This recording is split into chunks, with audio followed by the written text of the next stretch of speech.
Good morning. Happy Tuesday.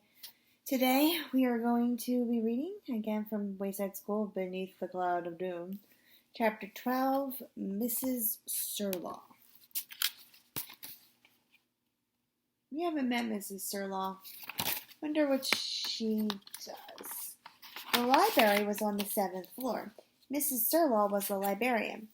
A giant stuffed walrus, big difference, sat next to her desk. The walrus was bigger than most of the kids in the school, and a couple of the teachers too. Kindergartners often got scared the first time they saw Mrs. Surlaw's walrus. When they dared to touch one of its giant tusks, however, they discovered it was as soft as a pillow. So Surlaw, I actually realized as I was reading, is walrus spelled backwards. Walrus.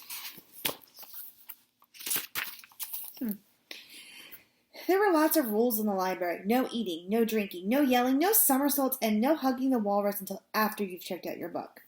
Mrs. Surlaw wheeled her book cart along a row of bookcases. She picked up a book, turned to the last page, and then put it on the shelf where it belonged.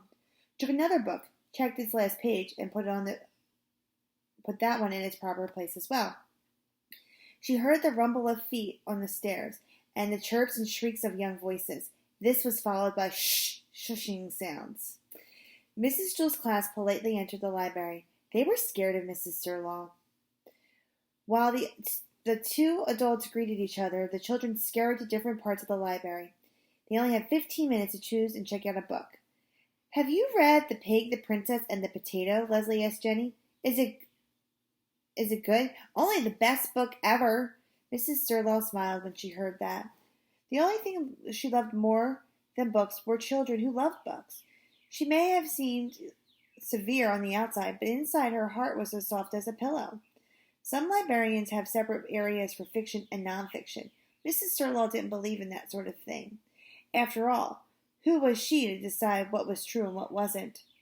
She also didn't believe in alphabetical order.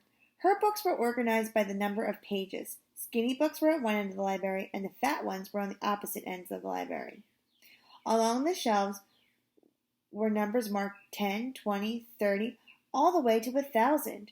If someone in Mrs. Jewell's class wanted to read this book, he or she couldn't find it between the 180 and 190 markers. Oh, this book, because it's 182 pages. Okay. Joy was looking through the books between 40 and 50 markers. She already read every book in the library with fewer than 40 pages. Allison liked long novels. She was looking through ones that were between 230 and 240 pages. So she liked books that are a little longer than this one. Jason stood behind her, watching. At last, Allison chose her book. It had 232 pages. Jason took the one next to it with 233 pages. Allison scowled at him, a mad look. She put her book back, then chose one further down the shelf with 238 pages. Jason put his book back, too. He took one with 239 pages. Allison pretended not to notice, even though she was burning inside. She was mad. She looked at her book. "I think I already read this," she said aloud. She returned it to the shelf. La-di-da, she said. "What book do I want to read?" Suddenly, she dashed to the end of the aisle and around a corner. Jason had trouble squeezing his book back into place. By the time he did, he couldn't see Allison anywhere. He went from one end of the library to the other, searching between aisles. When he finally saw her, she was hugging the walrus. That meant she already checked out her book. He went to her. "Hey, Allison," he said. "Can I see your book?" "No," she replied. "How many pages?" he asked. "I'm not telling you." "More than 300? "Maybe." "No way," he said. Even you wouldn't read a book with more than 300 pages." Allison shrugged. "More than 350, he asked. "Maybe." 500? "Maybe." Tell me the title." "No." "I'm just trying to help you," he explained. "Maybe I've already read it. I could tell you if it's any good. You don't want to read a 500-page book if it's boring and has a bunch of kissing in it." Rondi finished checking out her book and then hugged the walrus too. "Let's go, Rondi," said Allison. Jason watched the two girls leave the library. He went to Mrs. Surlaw. "How many pages in Allison's book?" he asked. I'm sorry, Jason, the librarian told him. That is confidential information, meaning like that's private. Jason sighed. He returned to the bookshelves, wondering if Allison really chose a book with 500 pages. It seemed impossible. Nobody could read a book that long, even if it had big print and short chapters. Still, he couldn't be sure. Just to be safe, he chose a book with 510 pages. There was no way Allison chose a book with longer book than that. He started to bring it to Mrs. Surlaw, but what if she did? He put the book back, then found one with 573 pages. She couldn't have had chosen the book with more pages than that. Again, he started to Mrs. Surlaw's desk, but what if she did? He returned this book to his place on the shelf, and then chose one with 611 pages. At that moment, a moment later, he returned it. No matter which book he chose, the same question kept returning. But what if she did? Finally, Jason chose the last book on the last shelf at the very end of the library. He had to hold it with both hands as he lugged it to the checkout desk. The number on his last page was 999. The book made a loud thud as he plopped it down on the desk. Excellent choice, Jason, said Mrs. Surlaw when she saw the book. I know you will enjoy reading it. Reading it? He couldn't even carry it. Jason hugged a walrus. Now, is that how you choose a book from the library? By how long it is? Remember, Jason had a point at somewhere in the chapter. I don't think he meant it when he said you don't want to read a really long book that you don't enjoy. Always pick a book by like whether or not you think you'll enjoy it, because I know myself personally, if it's a boring book or a book I don't like, I have a really hard time finishing it. So always try to pick something that you like and maybe go for a little longer. You don't want something that's 10 pages. You're going into 4th grade. Chapter 13 is called Umbrella. I'm going to read you 2 today. Sherry liked walking in the rain. She liked stomping through puddles in her yellow rainbows. Most of all, she loved her umbrella, even if it did get heavy after a while. Her umbrella was purple with green stripes.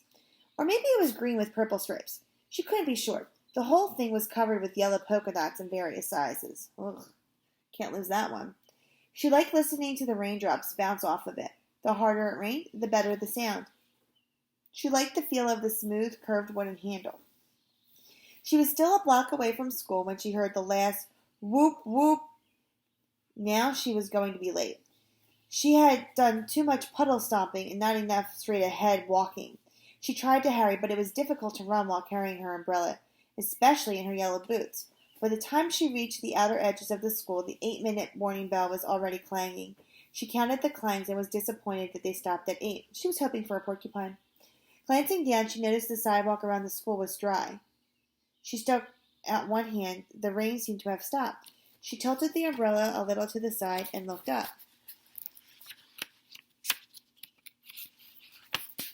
The cloud of doom had kept all the other clouds away, including the rain clouds. Sherry glared at the horrible cloud, an angry look.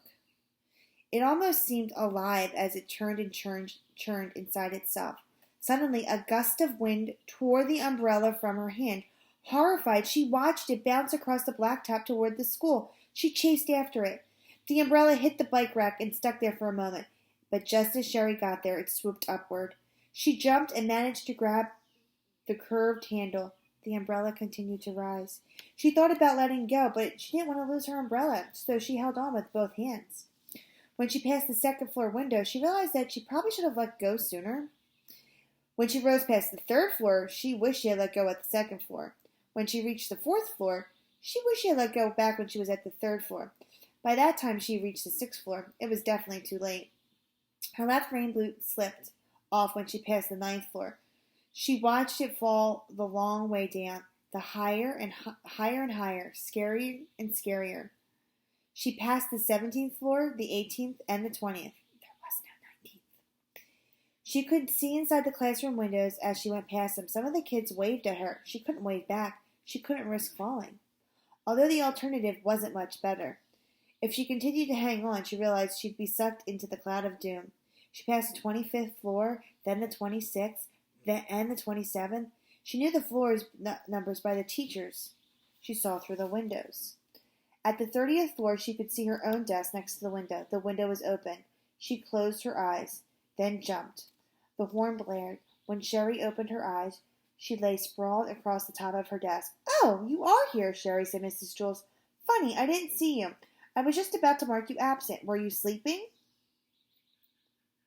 Maybe it was a dream. She hoped so. If not, her favorite umbrella was lost forever. Her left foot felt cold. On her right foot she wore a yellow rain boot, but on the left just a thin red sock. Interesting. All right, ladies and gents, have a great day.